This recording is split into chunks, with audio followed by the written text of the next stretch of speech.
IT job కోసం try చేస్తున్నారా? Coding ట్యూటర్లో ట్రైనింగ్ తో పాటు stipend and 100% job guarantee. No doubt. చట్ట ప్రకారం చెరువు సిక్కం భూముల్లో నిర్మాణమైన భవనాలు కూలగొట్టాల్సిందే. చెరువుల్ని కాపాడి తీరాల్సిందే. అయితే దశాబ్దాలుగా అది చెరువు భూమి అని తెలిసి కూడా ఇళ్ల నిర్మాణాలకు రియల్ ఎస్టేట్ వారికి అనుమతులిచ్చిన అధికారులను ఏం చేస్తారు? ప్రభుత్వ సిబ్బంది కాబట్టి వారిని వదిలేస్తారా? తమకు ఇళ్లమ్మిన బిల్డర్లను ఏం చేస్తారు? వారు మహాకోటీశ్వర్లు కాబట్టి వారిని వదిలేస్తారా? హైడ్రా ఫ్యూచర్ ప్లాన్ ఎలా ఉండబోతోంది?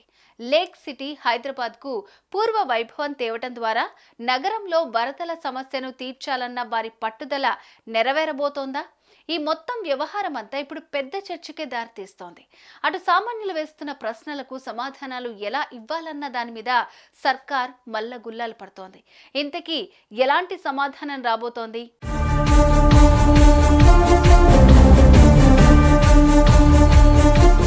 రియల్ ఎస్టేట్ బిజినెస్ చేసే ఒక వ్యక్తి ఒక ప్రాంతంలో కొన్ని ఇల్లో లేదంటే ఓ అపార్ట్మెంట్లో లేదంటే కొన్ని విల్లాలో కట్టాలంటే అందుకు డబ్బులు పెట్టుబడితో పాటు రకరకాల అనుమతులు తీసుకోవాలి.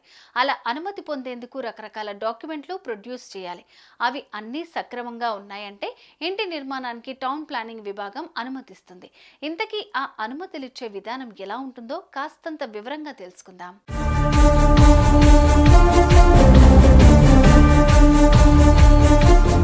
అఫ్కోర్స్ పక్కా ప్రూఫ్లతో సొంత స్థలంలో ఇల్లు కట్టుకోవాలంటేనే ఎన్నో అడ్డంకులు చెప్పే మున్సిపల్ అధికారులు ప్రభుత్వ స్థలంలో విల్లాలు కట్టుకుంటాం అనుమతులు ఇవ్వండి అని వస్తే ఎలా అంగీకరించారు? అనుమతులిచ్చిన అధికారులు ఎవరెవరు? పైసా పైసా కూడగట్టుకుని పల్లెల్లో ఉండి పొలాలమ్మి ఆ డబ్బుతో కొన్న ఇల్లు ఓ 4 ఏళ్లు కాపురం చేసిన తర్వాత ఇది అన్ఆథరైజ్డ్ కన్స్ట్రక్షన్ కూలగొట్టేస్తామని వస్తే ఆ కుటుంబం పరిస్థితి ఎలా ఉంటుంది? సో అడ్డగోలు అనుమతులిచ్చిన ఆఫీసర్ల నుంచి జనం పోగొట్టుకున్న ఇంటి వాల్యూకి సంబంధించిన ఖర్చులను ఆ అధికారుల నుంచే రికవరీ చేయాలా? ఒకవేళ అలా కాని పక్షంలో తమ సిబ్బంది చేసిన తప్పులకు ప్రభుత్వమే బాధ్యత వహించి ఆ ఖర్చును బాధితులకు ఇవ్వాలా? ఏం చేయాలి? లేదంటే కోట్ల రూపాయలు పెట్టి కొనుక్కున్న ఇల్లు పోగొట్టుకుని రోడ్డు మీద పడ్డ ఆ కుటుంబాల పరిస్థితి ఏంటి? వాళ్ళేమైపోవాలి?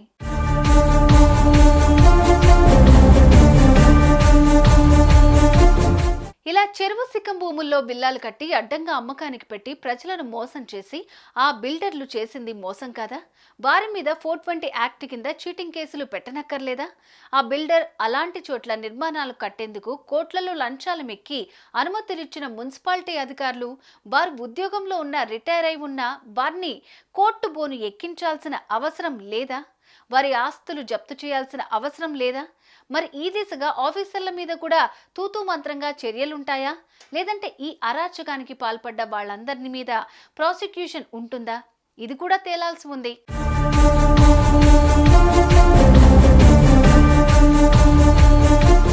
ఇదంతా ఒకెత్తైతే 10 అంతస్తులు 20 అంతస్తుల బిల్డింగ్లు ఆకాశహార్మాలు పెద్ద పెద్ద షాపింగ్ మాల్లు కూడా చెరువు సిక్కం భూముల్లో నిర్మాణమై ఉన్నట్టు తెలుస్తోంది.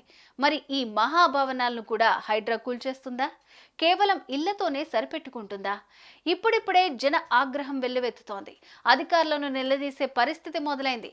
2-3 తరాల వారు రూపాయి కూడబెట్టి మరి కట్టించుకున్న తమ కలల నిలయాలను హైడ్రా నిట్ట నిలవన కూల్చేస్తుంటే అనుమతులిచ్చిన అధికారుల మీద అంత ఎత్తైన బిల్డింగ్లని ఏకంగా చెరువుల్లోనే కట్టుకున్న నేతల మీద యాక్షన్ తీసుకోకుండా మాలాంటి చిరుజీవుల మీద ఈ ప్రయత్నం ఏంటంటున్న సామాన్యుడి ప్రశ్నకు సీఎం రేవంత్ రెడ్డి ఏం సమాధానం చెప్పబోతున్నారన్నది ఇప్పుడు ఆసక్తికరమైన అంశంగా మారింది.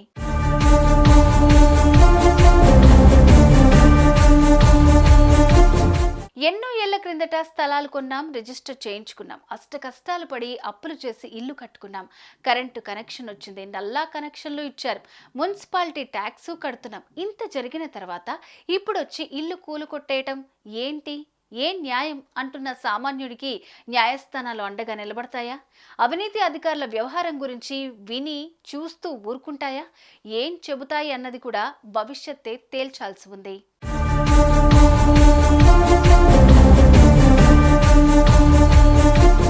అటు చెరువుల గురించి ఎవరు పట్టించుకుంటారులే అన్న ఆలోచనతో కోట్ల రూపాయలు దండుకుని చక్కగా పంచుకుని కోటీశ్వర్లుగా మారి ఎంజాయ్ చేస్తున్న వందలాది మంది ఆఫీసర్ల గుండెలు మాత్రం ఇప్పుడు దడదడలాడుతున్నాయి.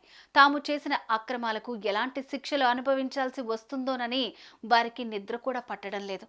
మొత్తానికి రేవంత్ రెడ్డి తీసుకొచ్చిన ఈ హైడ్రా దానికోసం నిబద్ధతతో పనిచేస్తున్న ఆఫీసర్ రంగనాథ్ కారణంగా తెలంగాణ వ్యాప్తంగా ప్రభుత్వ భూముల కబ్జాదారుల గుండెలు గుబగుబలాడుతున్నాయి.